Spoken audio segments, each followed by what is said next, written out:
Oke, pagi Pak Frans. Pagi Pak David. Ya, hujan nggak di Semarang, Pak? Panas, Pak. Panas, sama Surabaya juga panas, Pak.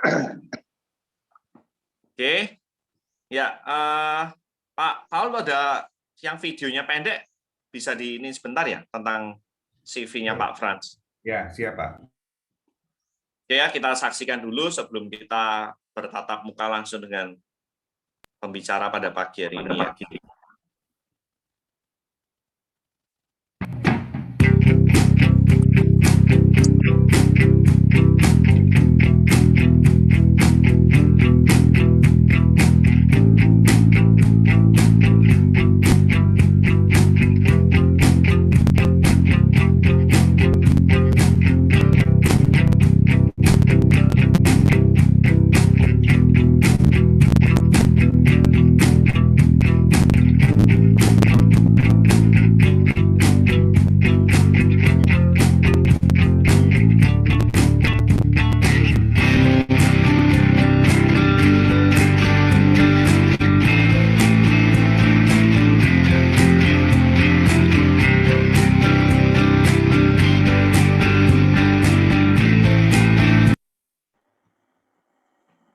Oke, pagi Pak Frans.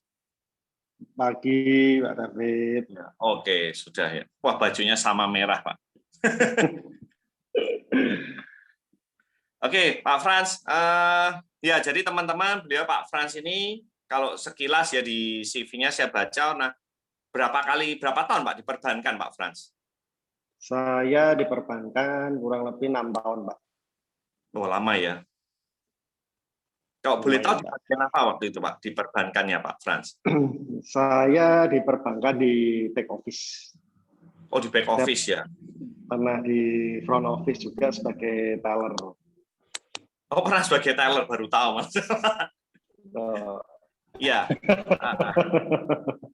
Lah mungkin sebelum ini ya, sebelum Pak Frans memutuskan di Genre, waktu itu ekspektasinya kalau mungkin di perbankan itu apa Pak Frans ya? Soalnya kalau saya ikut teman-teman yang di perbankan itu kan wah kelihatannya keren-keren ya, bajunya keren-keren, yang cewek juga cakep-cakep, terus kerjanya enak, naik turun mobil, terus ya pokoknya kelihatannya keren lah, menikmati, enjoy banget gitu loh Pak Frans. Nah mungkin Pak Frans bisa sedikit apa yang dulu membuat pengen terjun di perbankan mungkin Pak?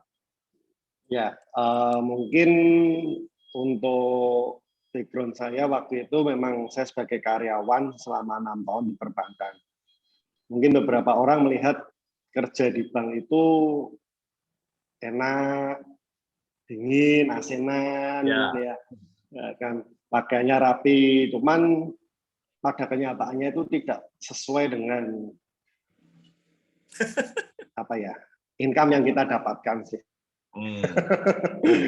Jadi waktu itu salah satu yang mendasari saya untuk ingin memulai bisnis di dunia insuran ini adalah income.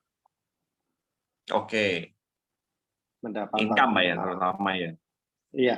Nah, mungkin teman-teman, ini teman-teman jadi langsung ya, kalau mungkin ada yang mau tanya atau apa bisa langsung chat, karena kan ini talk show-nya akan jalan terus ya, jadi mungkin sambil berjalan, mungkin kalau ada yang mau ditanyain, ada terlintas, langsung aja di chat atau dicatat dulu, nanti bisa langsung ditanyain. Jadi ini ngobrol santai ya Pak Frans ya. Iya Pak David. Terus saya ada pernah cerita nih teman saya di perbankan itu katanya kalau pas ada ngejar sesuatu tuh targetnya kadang sampai malam, bahkan Sabtu kadang bisa disuruh masuk. Itu betul ya Pak ya? Ya, jadi sebetulnya kan saya di dunia perbankan itu kalau teman-teman boleh tahu saya tidak pernah di dunia marketing sebelumnya teman-teman. Jadi awal mula saya join di dunia perbankan itu saya sebagai back office selama kurang lebih setengah tahun, terus saya dipindah menjadi front office selama setengah tahun, terus setelah itu saya resign, pindah ke bank lain, dan saya di bank lain itu saya menduduki sebagai, kalau di sini itu mungkin mirip-mirip kayak RASH gitulah. Jadi saya di regional support waktu itu, posisi saya di regional support.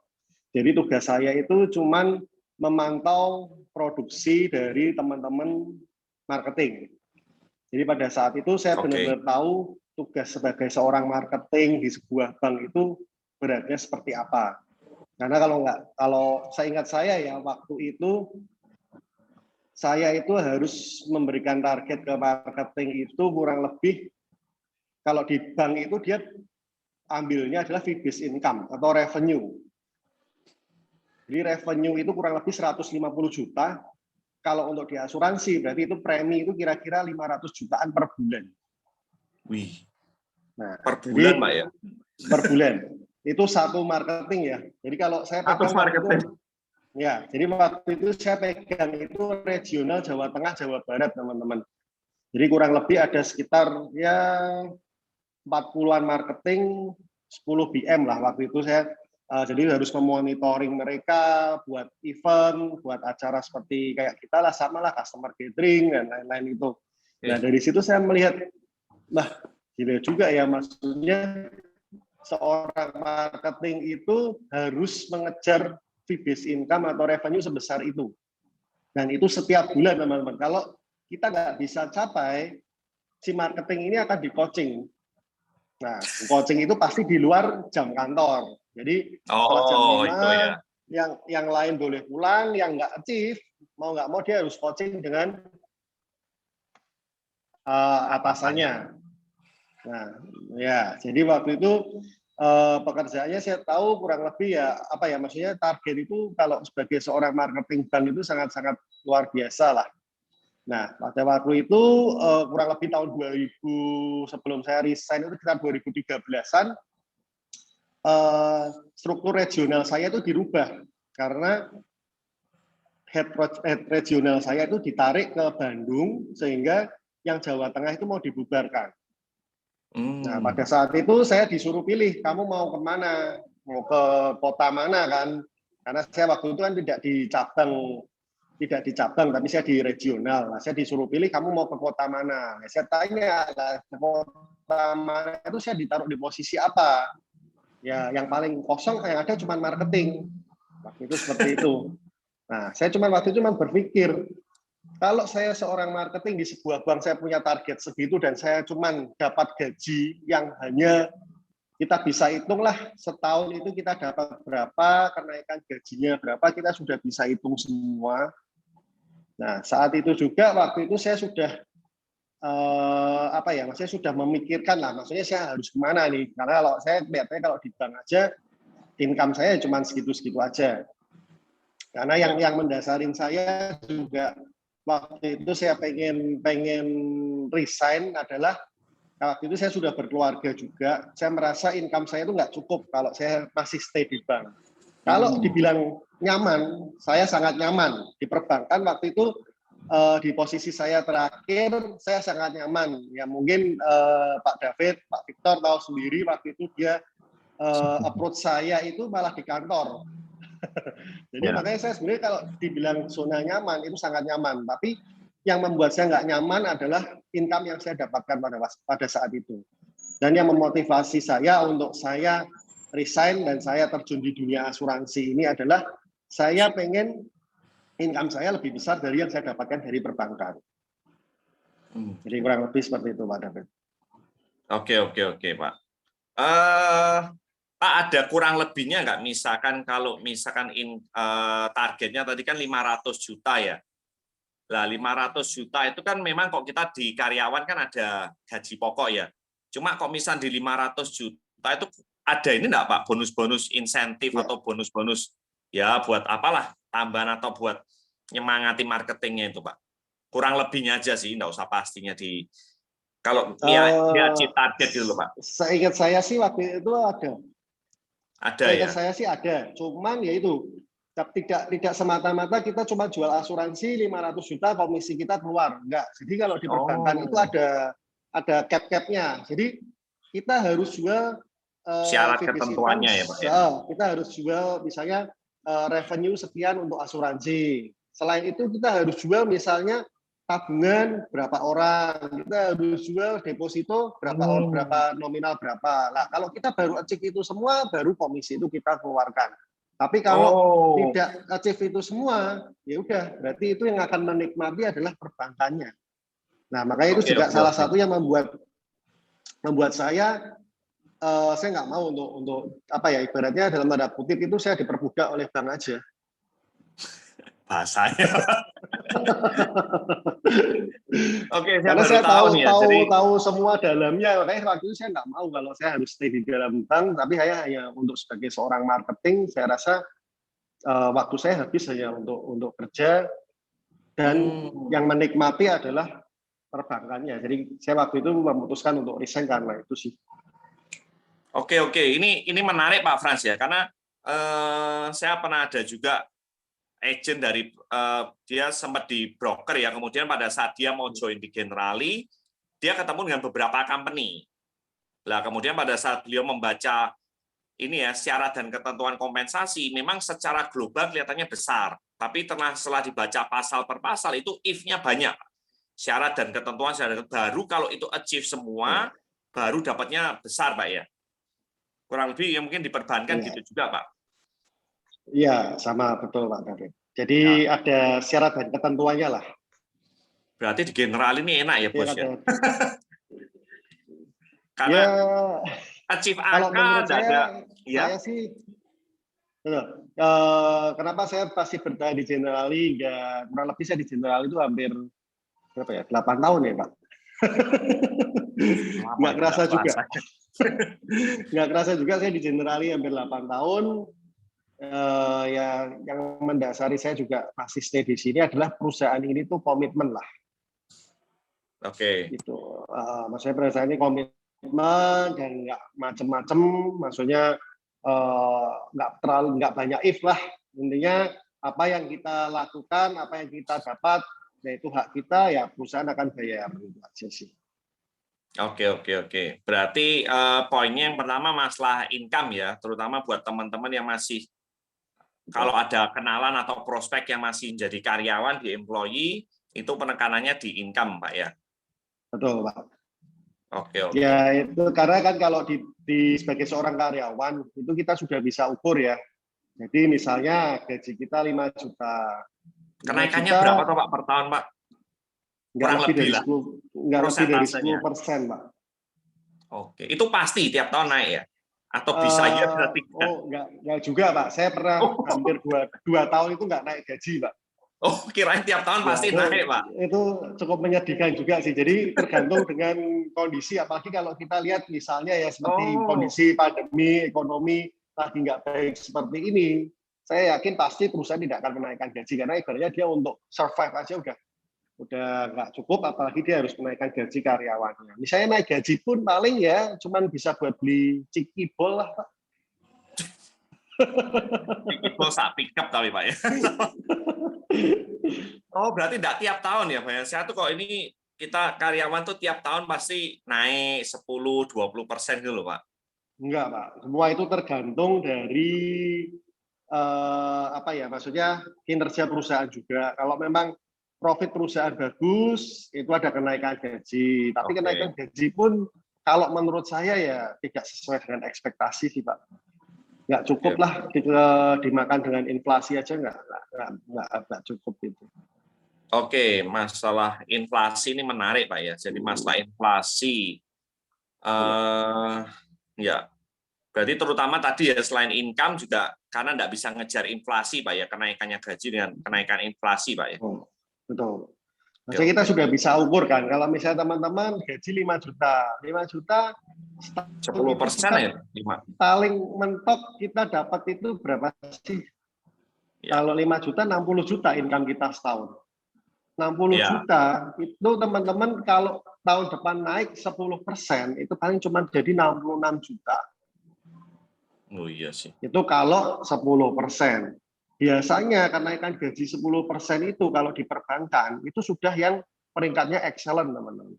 Kalau yang biasa-biasa itu paling tinggi itu paling antara 5-7%. Itu udah paling tinggi. Nah, teman-teman bisa bayangin kalau kita tetap stay sebagai karyawan, ya berarti income kita ya paling cuman kenaikan per tahun ya cuma segitu-segitu aja sih. Mau sampai kapan ya kita tinggal hitung sendiri. Kalau kita misalnya punya target, saya mau beli rumah, saya mau beli mobil, saya mau ini gitu ya. Lah, kita tinggal hitung aja income kita itu setahun berapa, kenaikan kita berapa, cukup nggak kita buat bayar cicilan? Ya. Ya kan. Ya, makanya kadang-kadang itu yang membuat apa ya? Maksudnya kenapa saya memilih bisnis di Generali ini? Karena waktu itu saya pikir di Generali ini unlimited. Income-nya, Mbak ya? Income-nya unlimited. Jadi berapapun yang kita mau kita bisa dapatkan asalkan sesuai dengan kinerja kita. Beda kalau kita di perbankan. Kita di perbankan kita kerja 200%, 300%, ya tetap kita dapatnya 100% aja. Tapi kalau kita di Generali, kita mengeluarkan effort, kita bekerja 200, 300, bahkan sampai 1000%, yaitu semua hak kita. Nah, jadi itu yang membuat saya memutuskan kenapa saya join di Generali, kenapa saya berani menjalankan bisnis di Generali, walaupun ya teman-teman, seperti tadi yang saya katakan, saya tidak pernah terjun di dunia marketing sebelumnya. Jadi saya memutuskan resign dari bank menuju ke Generali ini, ya bisa dikatakan cuma modal nekat aja sih teman-teman. Kalau teman-teman di Surabaya bilang bonek aja lah. Bonek ya. Ya, jadi waktu itu saya cuma berpikir apa ya? Maksudnya saya cuma melihat gini, banyak orang sukses di bisnis asuransi, banyak orang bisa punya income besar di bisnis asuransi, dan itu terbukti. Nah, waktu itu saya cuma berpikir, kalau orang lain bisa, kenapa saya nggak bisa? Kalau saya tahu caranya, saya pasti bisa melakukan itu. Jadi waktu itu saya 2013 saya ketemu Pak David dan Pak Victor, terima kasih ya yang sudah membawa saya ke bisnis ini. Jadi waktu itu saya didatangi teman-teman di kantor. Ya, sore waktu itu Pak ya. Ya, waktu itu sebenarnya nggak sengaja juga ya. Jadi saya waktu itu pas lagi di teller, terus ketemu Pak Victor di teller. Terus kita ngobrol-ngobrol aja waktu itu, terus Pak Victor coba masuk untuk menawarkan bisnisnya. Terus saya bilang, ya welcome aja sih. Aslinya nggak kenal Pak sama Pak Victor, Pak? Saya kenal sama Pak Victor. Cuman waktu itu kan saya kenal ketemu biasa, tapi waktu itu saya lagi antri di teller. Oh. Saya lagi antri di teller, Pak Victor juga lagi antri di teller, kalau nggak salah lagi membantu nasabahnya untuk ambil dana atau apa. Nah, terus kita sempat ngobrol-ngobrol waktu itu kan.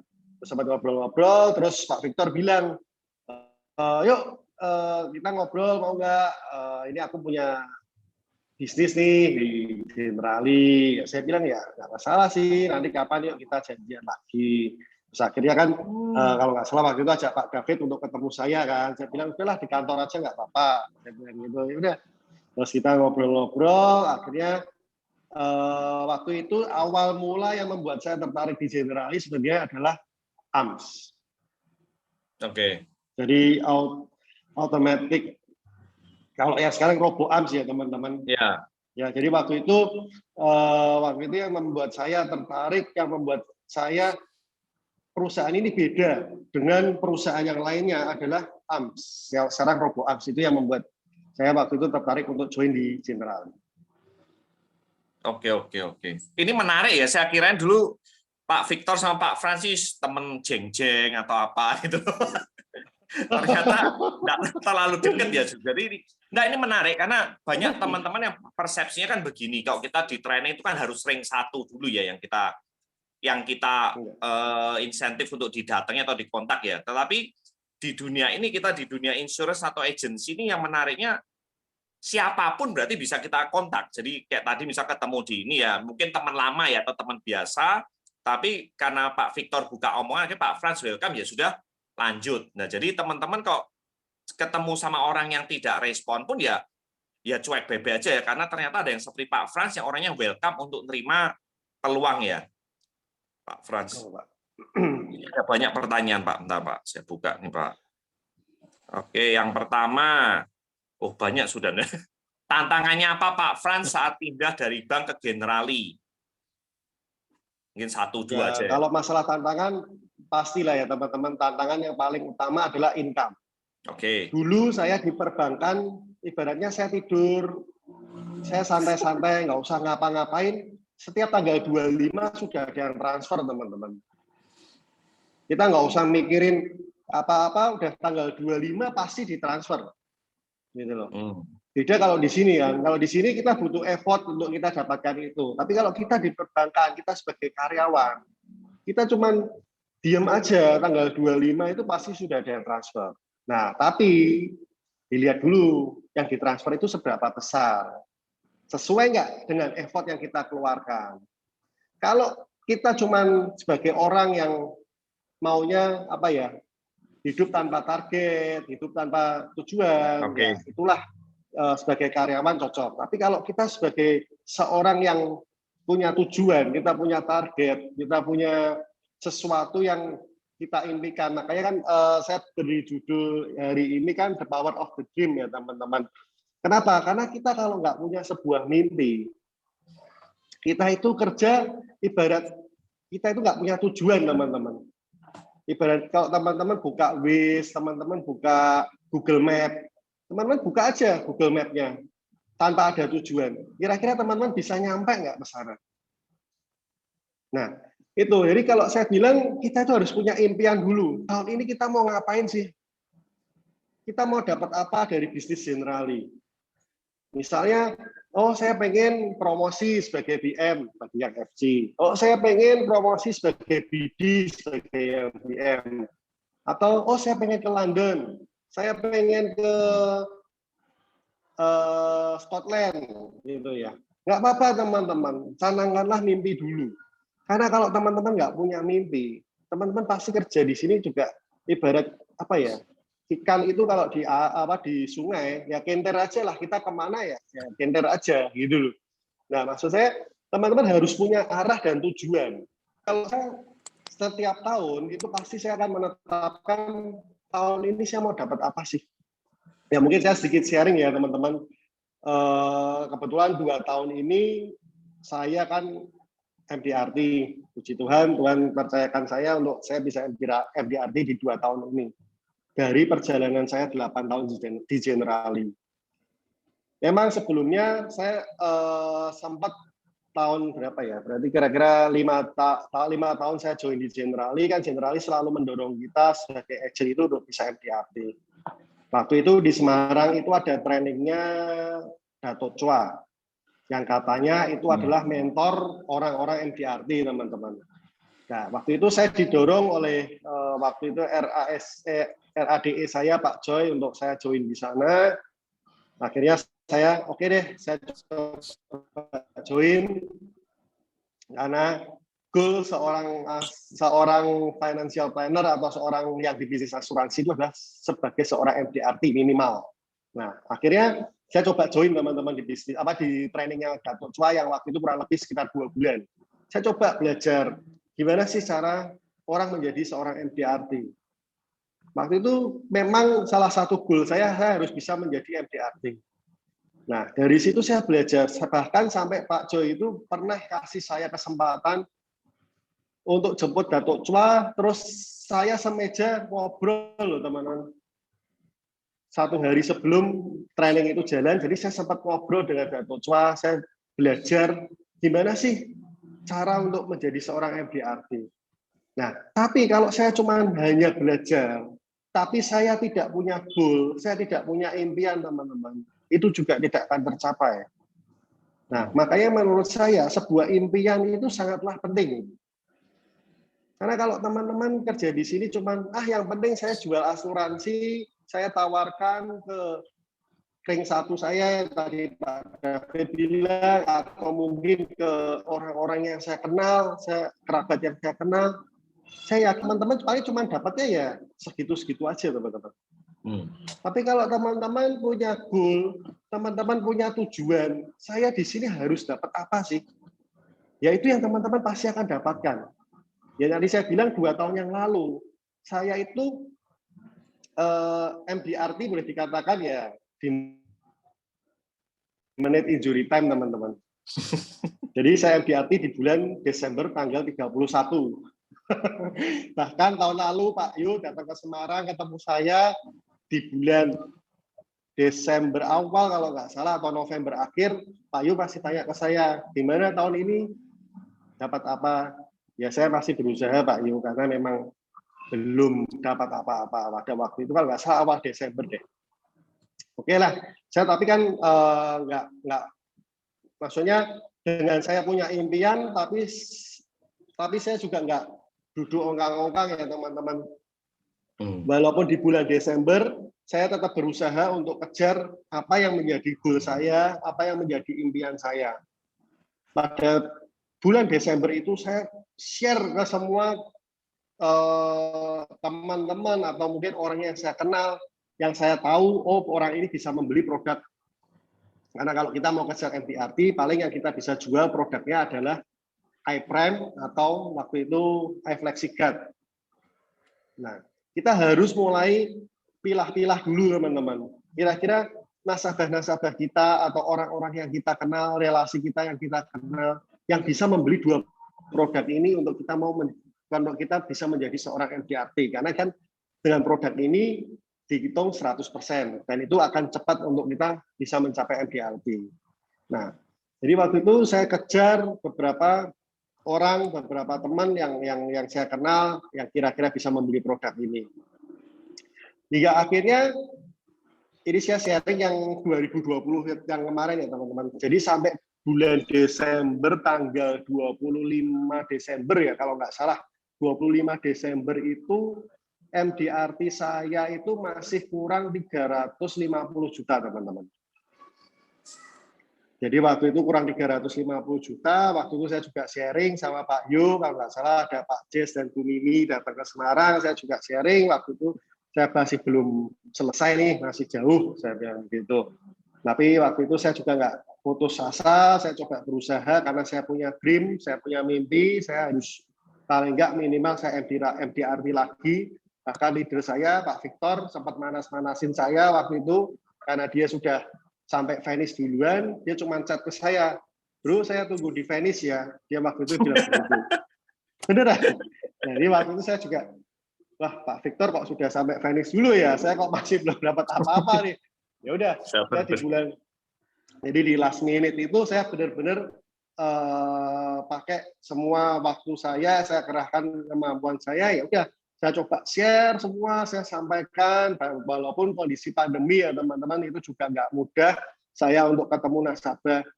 Terus akhirnya saya coba terus share ke semua nasabah, bahkan ada mungkin banyaklah nasabah yang sudah mereject lah, atau mungkin nggak dulu deh apa, ya itu saya bahkan sampai tanggal, kalau nggak salah tanggal 24 Desember deh, 24 Desember itu saya masih kerja ketemu nasabah loh teman-teman. Dan akhirnya 25 Desember itu Natal, 26 Desember saya udah merasa, aduh kok kelihatannya udah nggak ada nih.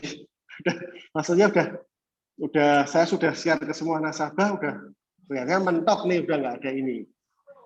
Tapi ya namanya kalau kita punya dream dan kita punya Tuhan yang mungkin menyertai kita.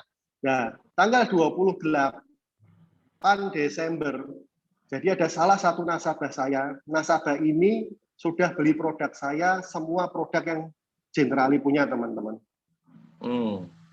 Jadi dia sudah punya GMP satu keluarga, dia sudah punya UB-Rich 2 polis untuk anaknya, dia sudah punya cemerlang untuk suami dan anaknya 2.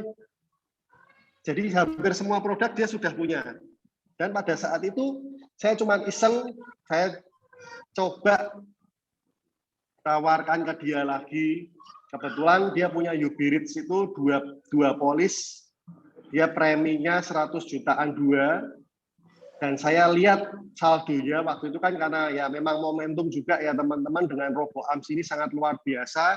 Nasabah saya ikut UB-Rich itu bayar 6 kali, berarti kurang lebih 600 juta, dipotong biaya akuisisi 50%, 550, saldonya saat itu adalah 700 juta. Hmm. Nah, saya cuma ambil momentum ini aja. Saya lihat saldo dia kok 700 juta di 2 polisnya dia. Berarti kan dia sudah ada keuntungan 150 juta.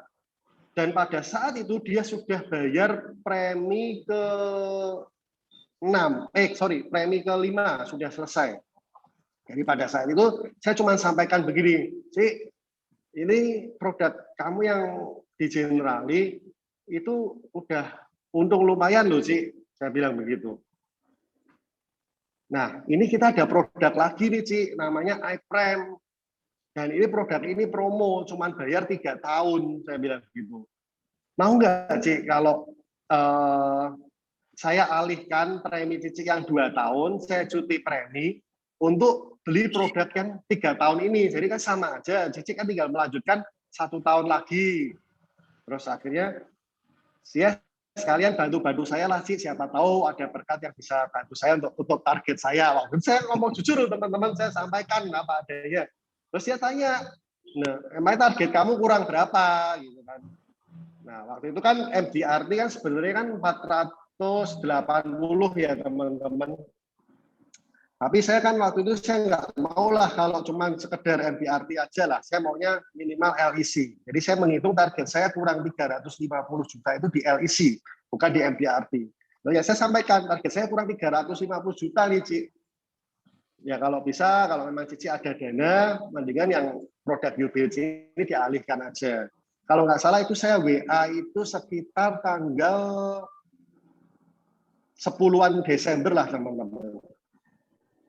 Saya 10 Desember. Terus dia bilang, oke deh, coba aku tak lihat dulu ya saldo yang danaku buat masuk ke asuransi itu ada nggak? Kalau ada ya nanti kamu tak bantu, kalau nggak ada ya sorry. Oh ya Ci, nggak apa-apa. Nanti coba kabarin aja. Tak tunggu teman-teman sampai tanggal 25 Desember. Saya itu kalau ke nasabah biasa ya kita ngucapin selamat Natal apa begitu kan. Itu nggak dirit teman-teman sampai tanggal 27 Desember itu nggak dirit. Saya cuma waduh, saya juga nggak enak gitu loh. Maksudnya apakah saya salah ngomong waktu itu gitu kan. Saya minta tolong itu apakah saya salah ngomong. Maksudnya saya sama nasabah ini kan cukup dekat. Saya nggak enak, aduh jangan-jangan saya salah ngomong nih kok sampai saya ucapin selamat Natal itu dia nggak respon gitu loh. Padahal nasabah ini termasuk nasabah yang maksudnya bukan yang slow respon gitu kan. Tanggal 25, 26, 27 nggak ada respon saya ucapin selamat Natal. Saya cuma aduh nggak enak nih saya. Ya udah, kalau nggak salah 28 itu hari Senin, saya waktu itu sudah, karena itu sudah menjelang akhir tahun juga, saya cuma mikir, ya sudahlah Tuhan, kalau memang berkat-Mu cuma bagi saya di tahun ini cuma segini ya saya terima. Saya cuma ngomong gitu teman-teman. Terus nggak taunya, saya kan kadang-kadang kalau pagi di kamar mandi, itu sambil buka HP teman-teman. Nah, tiba-tiba dia WA. Ini yang 350 juta jadi ditransfer hari ini. Dia bilang gitu teman-teman. Nah, saya cuma kaget loh. Oh, saya belum buat ilustrasi, saya belum apa-apa. Dia cuma tanyanya, ya 350 juta jadi ditransfer hari ini. Ya, saya langsung cepet-cepet selesai. Waktu itu saya cuma ngomong, lah Cici jadi bisa bantu saya gini-gini. Terus dia bilang, ya apa-apa mau ditransfer kemana nih 350 jutanya. Dan kebetulan nasabah saya ini luar kota nih teman-teman. Saya cuma punya waktu 28, 29. Karena saya sudah di warning sama RADS, RADE, pokoknya kalau nggak salah hard copy maksimal tanggal 28. Saya pikir, aduh nasabah saya ini di luar kota nih, gimana nih saya bisa cepat dapat ininya. Karena kalau saya pakai e-propose juga pada saat itu e-propose itu tidak mengakomodir yang promo 3 tahun. Ya udah, gimana caranya saya tetap harus selesaiin case ini. Akhirnya saya kerjasin nasabah ini, saya bereskan, tanda tangan semua, sudah oke. Akhirnya, Cik, boleh langsung ya ditransfer dulu. Ya, langsung tak transfer aja. Ya udah, dari situ saya cuman, ya kalau memang namanya kita punya mimpi, kita punya berkat, ya semua itu bisa terjadi teman-teman, walaupun di last minute. Jadi case ini baru issued itu tanggal 30 Desember, teman-teman. Dan waktu itu RADE saya sampai ya setengahnya dia ngomong, Pak, biasa mesti kok di menit-menit injury time baru kejar targetnya. Ya, saya bilang ya memang saya nggak tahu, memang saya baru dapat berkatnya di ini. Saya sudah kejar orang itu dari awal Desember, tapi baru dapat kabarnya tanggal 28 kok. Ya memang mungkin teman maunya begini. Ya saya cuma bisa, ya udah, memang saya dapatnya di tanggal ini, ya sudah, saya bisa selesaikan. Yang penting kan target dan mimpi saya bisa selesaikan. Nah, jadi kalau saya mau sharing ke teman-teman, kalau teman-teman nggak punya mimpi, saya nggak punya mimpi waktu itu, ya sudah, saya cuma di bulan Desember, saya ketemu Pak Yu, saya ketemu Bu Mimi, Pak Jess, waktu itu sama malah mancing-mancing loh teman-teman. Saya nggak kejar target. Ya kalau kita nggak punya goal, ya sudah, kita cuma santai-santai aja. Ya sudah, mau kita cuma bisanya segini, kita dapatnya segini, ya sudah, itu aja. Nah, tapi karena saya punya goal, saya punya impian, jadi bagaimana caranya saya harus kejar goal saya itu harus tercapai, saya harus dapat. Karena saya waktu itu saya sedikit flashback, awal saya di Generali 2013, saya join di Generali itu bulan Agustus. Kalau nggak salah bulan Agustus sampai Desember itu saya hanya dapat award dinner waktu itu. Jadi kontes di Generali, karena saya baru join di bulan Agustus sampai Desember itu saya hanya baru bisa capai award dinner. Jadi award dinner saya waktu itu pertama kali itu tahun 2014, teman-teman. Saya berangkat ke Jakarta, saya dapat award dinner dari yang sebelumnya saya di pekerjaan saya tidak pernah mendapatkan sesuatu apapun. Waktu itu saya berangkat award dinner, jadi saya merasa sebuah penghargaan yang cukup luar biasa waktu itu bagi saya. Terus saya datang nih ke award dinner. Waktu itu di award dinner Generali kan masih penyerahan penghargaan itu kan langsung di depan umum, maksudnya langsung di stage itu langsung bareng sama acara award dinner-nya. Kalau yang sekarang kan sedikit dipisah karena terlalu banyak. Nah, waktu itu saya cuma berpikir, wah kok enak ya, maksudnya orang-orang hebat itu bisa dapat award, bisa dapat piala dari Generali, penghargaan dari Pak Edi, waktu itu Pak Wianto dan Pak Ferry gitu kan. Saya cuma berpikir, masa sih saya nggak bisa gitu.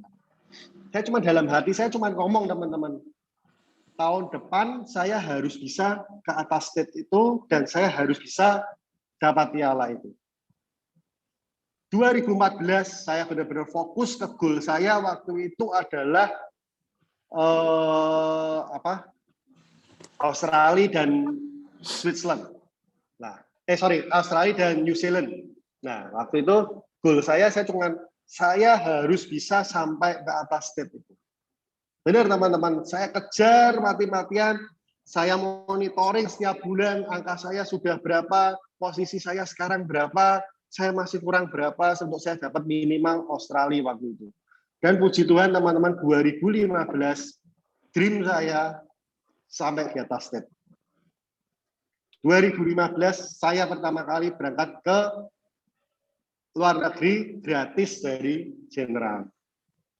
Dan itu dari situlah saya selalu membuat goal, saya selalu punya impian, saya harus punya tujuan, tahun ini saya harus dapat apa, tahun ini saya harus selesaikan apa. Nah, kalau teman-teman tidak punya tujuan, teman-teman tidak punya mimpi, teman-teman hanya bekerja di Generali atau bisnis Generali hanya, ya sudahlah, saya pokoknya sebagai agen Generali, saya terdaftar, saya jalankan apa yang saya bisa, saya dapat berapa ya saya terima. Ya itu yang akan teman-teman dapat. Tapi kalau teman-teman mau berusaha, teman-teman mau punya goal, teman-teman punya tujuan, ya seperti yang saya bilang tadi, kalau teman-teman buka Waze, teman-teman akan diarahkan sampai ke tujuan teman-teman. Teman-teman buka Google Map, akan diarahkan sampai ke tujuan teman-teman. Tapi kalau teman-teman nggak punya tujuan, ya teman-teman akan stay di situ aja, teman-teman. Mungkin dari saya itu aja sih, Pak David. Halo pagi. Ini ada beberapa yang sudah mencakup ya. Jadi tadi dari cerita Pak Frans ini udah ada yang tanya ini tadi tantangannya, kemudian oke ya, tadi ada yang tanya saat Pak Frans memutuskan untuk resign dan gabung di Generali, apa Bapak siap banyak tabungan untuk biaya rutinitas keluarga? Karena join bisnis di Generali kan masih dari awal income belum langsung bagus ya. Tadi Pak Frans dijawab dengan target ya. Jadi kalau memang targetnya sudah terbentuk, otomatis activity dan income-nya akan mengcover itu semua. Nah, ini kemudian ada saya pilih lagi ya. Oke, ini ya. Jadi ini saya gabung ya, ada 2 pertanyaan yang mirip ya, Pak Frans ya. Ya. Nah, jadi ini ada yang tanya, Pak Frans waktu resign itu kemudian menawarkan asuransi, itu apakah tidak malu? Karena kalau kita di bank tadi kan keren ya. Nah, terus saya sambung ini, pada saat Bapak melakukan meyakinkan calon nasabah untuk closing di asuransi, sedangkan seperti yang diketahui kalau bank itu sifatnya memberikan pinjaman untuk kredit ya kepada nasabah, sedangkan kalau di asuransi itu kan kita justru meminta uangnya di saving di kita lah. Mungkin ada ini Pak Frans, tips-tipsnya. Jadi Ya. ada yang orang malu nggak waktu dari bank ke asuransi, kemudian bagaimana meyakinkan nasabah yang kalau kita dari bank itu kan brandnya ini kan brandnya bank. Lah kok ini kan sekarang brandnya Generali dan brandnya pribadi, Pak. Mungkin ada sedikit tips-tipsnya, Pak. Ya. Untuk tadi pertanyaan yang pertama, apakah saya resign itu punya tabungan? Ya, tadi ya teman-teman sudah saya katakan, kita sebagai karyawan itu ya begitu-begitu aja. Jadi pada saat resign, saya cuman tadi modal nekat teman-teman. Saya tidak punya simpanan, bahkan maksudnya saya waktu itu resign, saya tidak pernah berpikir saya harus punya simpanan yang saya bisa mengcover saya untuk beberapa bulan ke depan. Saya tidak punya pikiran waktu itu, tidak punya pikiran itu teman-teman. Jadi begitu saya resign, yang saya pikirkan waktu itu adalah saya harus tahu semua produk. Jadi saya kuatin secara knowledge saya. Saya berpikir kalau knowledge saya kuat di lapangan, saya akan lebih bisa untuk berjualan. Jadi waktu itu saya cuma mengikuti semua training yang ada, saya menguatkan diri saya secara knowledge, dan saya terjun ke lapangan waktu itu dengan database yang saya punya itu adalah database dari handphone saya. Karena saya tidak pernah di dunia marketing, saya tidak punya database, ya udah, saya cuma punya orang-orang yang saya kenal di handphone saya aja. Ya udah, saya cuma waktu itu saya setiap hari memang harus minimal ketemu 3-4 orang untuk saya sharing aja tentang Generali. Nah, jadi saya waktu itu cuma berani aja untuk mencoba ya teman-teman. Karena kalau kita tidak pernah berani mencoba ya kita juga tidak akan pernah bisa mendapatkan apa-apa. Nah, terus kalau untuk pertanyaannya kedua, apakah Bapak malu? Ya. Saya bilang, kenapa kita harus malu teman-teman? Ini malah menurut saya, ini malah suatu kebanggaan buat saya. Yang kita jual itu adalah diri kita sendiri dengan brand Generali di belakang kita. Jadi ini yang membuat harusnya teman-teman menjadikan motivasi buat teman-teman. Jadi teman-teman harus bisa memberikan yang terbaik kepada para nasabah kita sehingga kita nggak punya rasa malu. Oh kita bukan berjualan barang haram kok teman-teman. Kenapa kita harus malu? Ya kan? Kalau kita berjualan barang yang dalam tanda kutip itu maksudnya money game lah atau apa. Kalau misalnya uang nasabah hilang, nah itu kita malu. Tapi kan ini jelas, kita memberikan proteksi kepada nasabah, kita memberikan manfaat kesehatan, memberi manfaat OP jiwa. Dan ini kita jelas produknya, perusahaannya jelas. Sudah usianya hampir 200 tahun. Nah, kita nggak usah malu teman-teman. Kita harus pede, kita harus percaya diri bahwa Generali ini produknya bagus, bahwa Generali ini perusahaan yang kuat. Dan saya sebagai tenaga pemasar yang terpercaya. Dengan begitu teman-teman akan lebih pede, teman-teman akan lebih berani untuk berjualan di lapangan. Jadi nggak usah merasa malu. Yang selama ini tadi ada yang bilang, maksudnya kita jualan mungkin maksudnya marketing lending ya, marketing kredit. Jadi mungkin kan yang biasa menjual kredit yang dicari nasabah, sekarang kita di bisnis asuransi ini harus mencari nasabah, kita harus menjelaskan ke para nasabah Nah, kalau saya bilang nggak usah takut teman-teman. Kita di sini itu tugasnya hanya menolong orang lain. Kalau orang lain itu mau kita tolong, ya sudah. Kalau nggak mau kita tolong, ya nggak apa-apa. Teman-teman nggak usah merasa, wah saya ditolak, saya dilecehkan. Nggak usah merasa seperti itu teman-teman. Jadi saya 8 tahun di sini teman-teman. Saya diusir orang, saya juga pernah. Saya di blok orang, message-nya juga sering. Nggak usah merasa, saya kok ini ya, maksudnya apa ya, kalau orang bilang sekarang baper lah ya teman-teman. Nggak usah merasa baper teman-teman, di bisnis ini tuh kita cuek aja.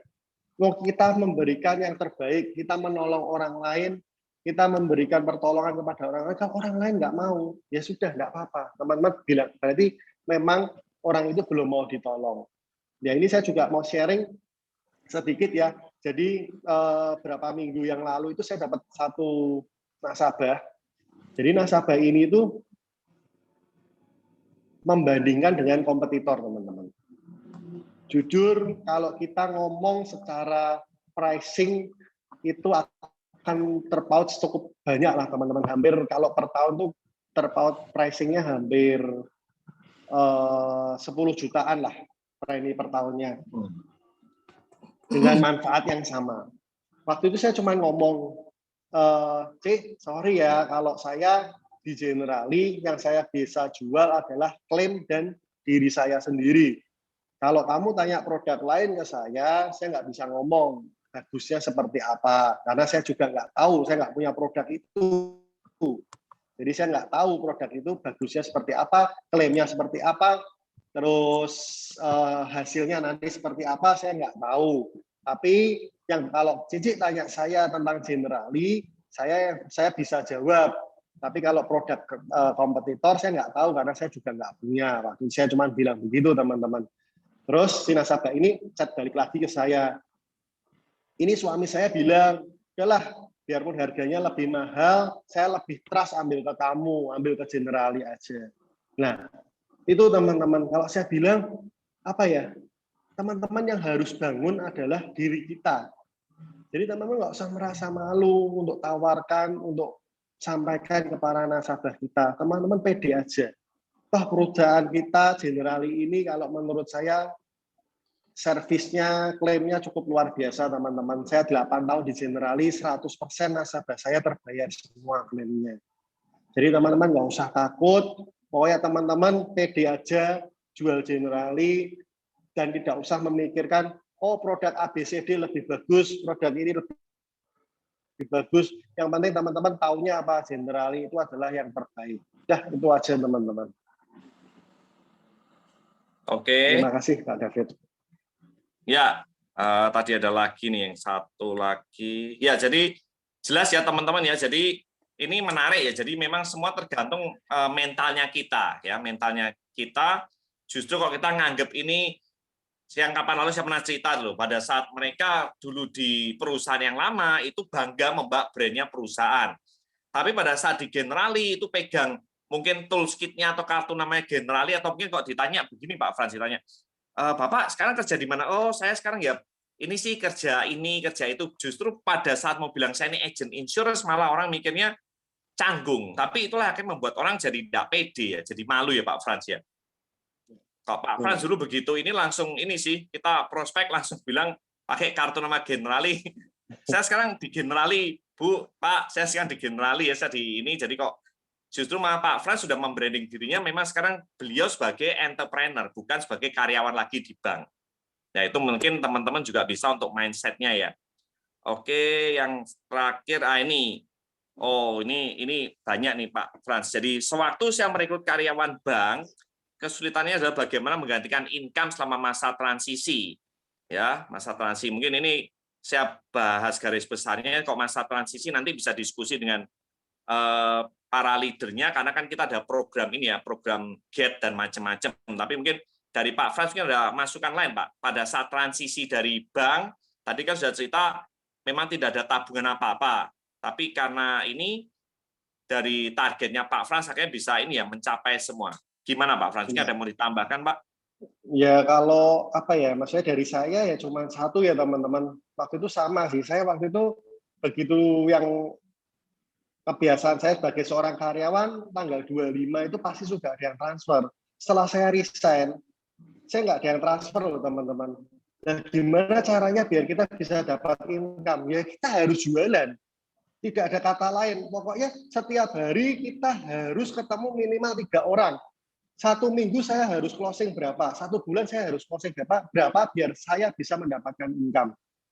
Jadi waktu itu yang memotivasi saya dari bulan Agustus sampai Desember kalau nggak salah, waktu itu saya pertama kali saya join di Generali, saya cuma lakukan itu teman-teman.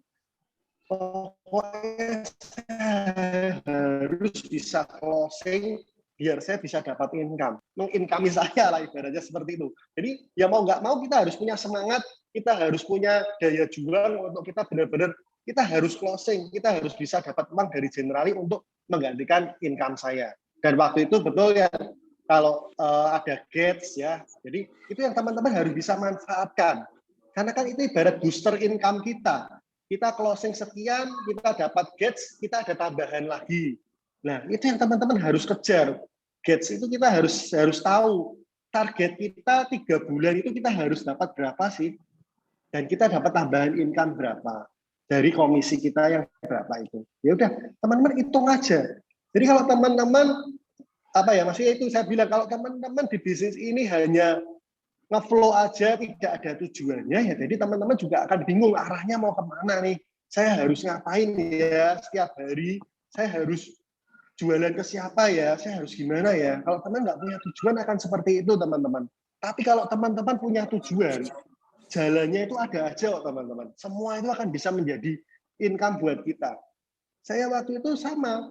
Jadi awal mula saya cuma ngelis nih orang-orang siapa aja yang bisa saya datangin, saya bisa sharing soal Generali, saya bisa dapatkan income dari orang-orang ini. Ya udah saya cuma ngelis aja, saya datengin, saya sampaikan nih loh, saya sekarang di Generali, saya punya produk begini, siapa tahu belum punya, bisa beli dengan saya atau apa, bla bla bla.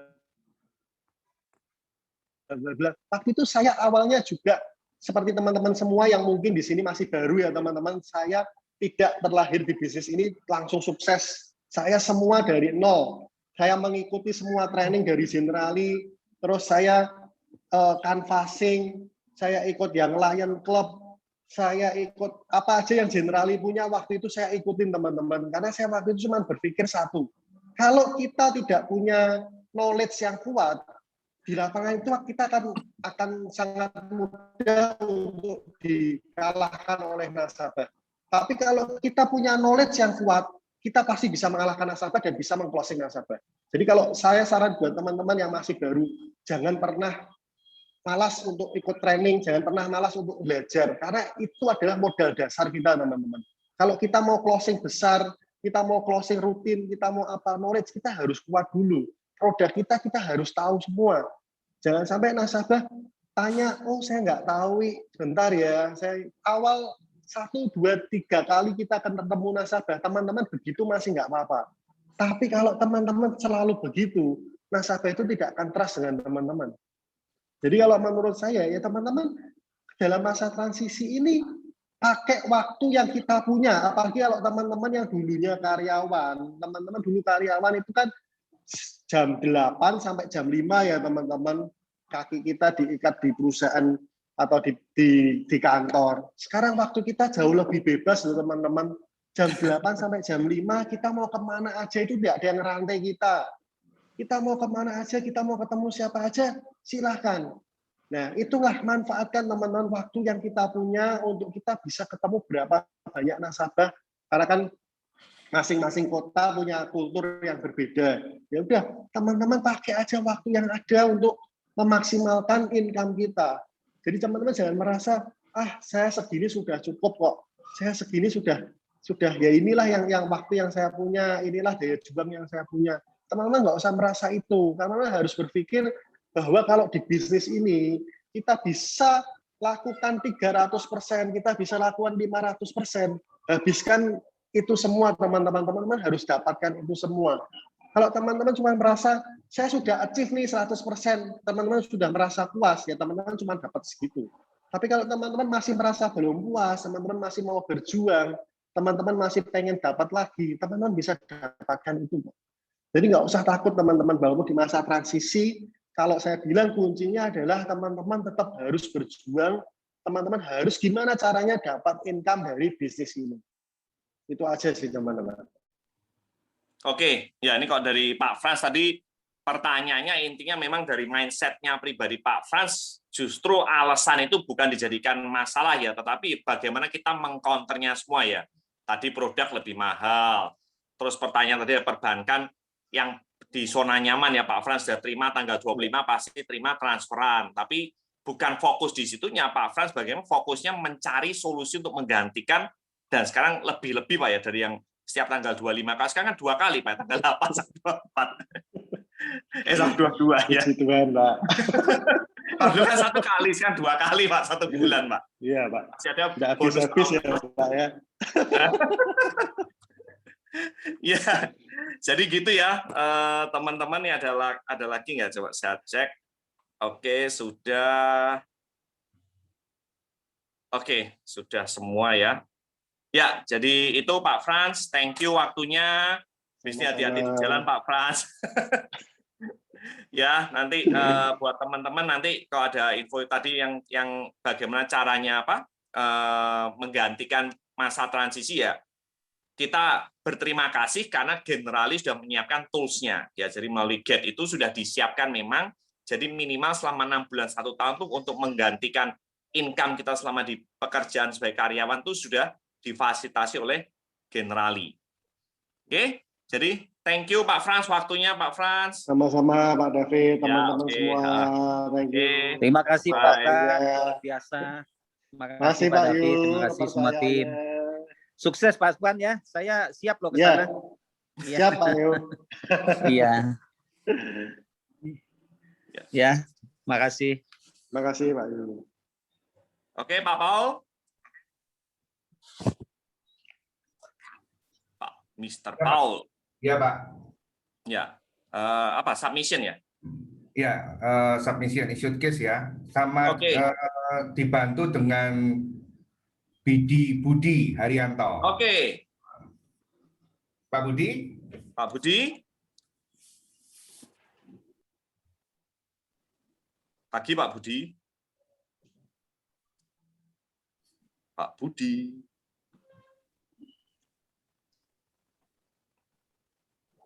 Halo. Masih termute. Pak Budi? Oh, itu sudah start screen.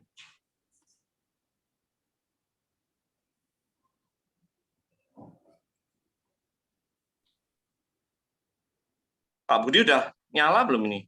Di unmute?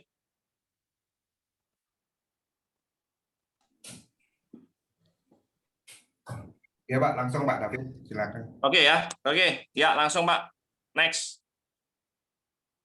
Ya, jadi visi Manisma adalah mega agensi terbaik, terpercaya, profesional, dan berkelas dunia. Next, misi perencana keuangan yang berkomitmen membantu setiap orang mencapai impian untuk menciptakan masa depan yang lebih sejahtera demi meraih kesuksesan bersama. Next, will trust ya, work hard and work smart, integrity, leadership, love God, teamwork, reliable, unity, spirit, and trustworthy. Oke, kita masuk ke submission Pak Paul.